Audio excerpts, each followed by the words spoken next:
দিমু এটা যদি মনে বিশ্বাস মনে হয় যে আমি আয়ুর্বেদিক তো খেলে ক্ষতি নাই, যেমন এই ওষুধটা কী দিয়ে বানানো আমি বলে দিই।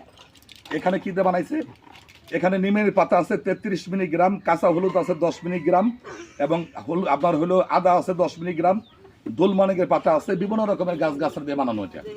এটা খাবার পরে যদি মাজার ব্যথা, কোমরের ব্যথা, গিরাগাড়ি ব্যথা যদি কমে, তাহলে বাংলাদেশের যে কোনো আয়ুর্বেদিক দোকান থেকে কিনা খাইতে পারলে আমাদের কোম্পানির লাভ। কথা বুঝতে পারছি আপনাদের?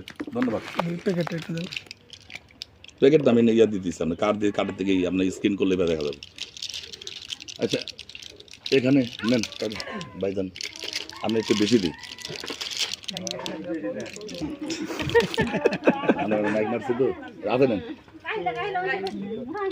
এই একটা বড়ি দাম 30 টাকা, আপনার 30 টাকা, দুইটা বড়ি দাম 60 টাকা, খুব দামি এটা ক্যালসিয়াম এটা কিন্তু। হ্যাঁ হ্যাঁ, একটা বড়ি দাম 30 টাকা, নেন।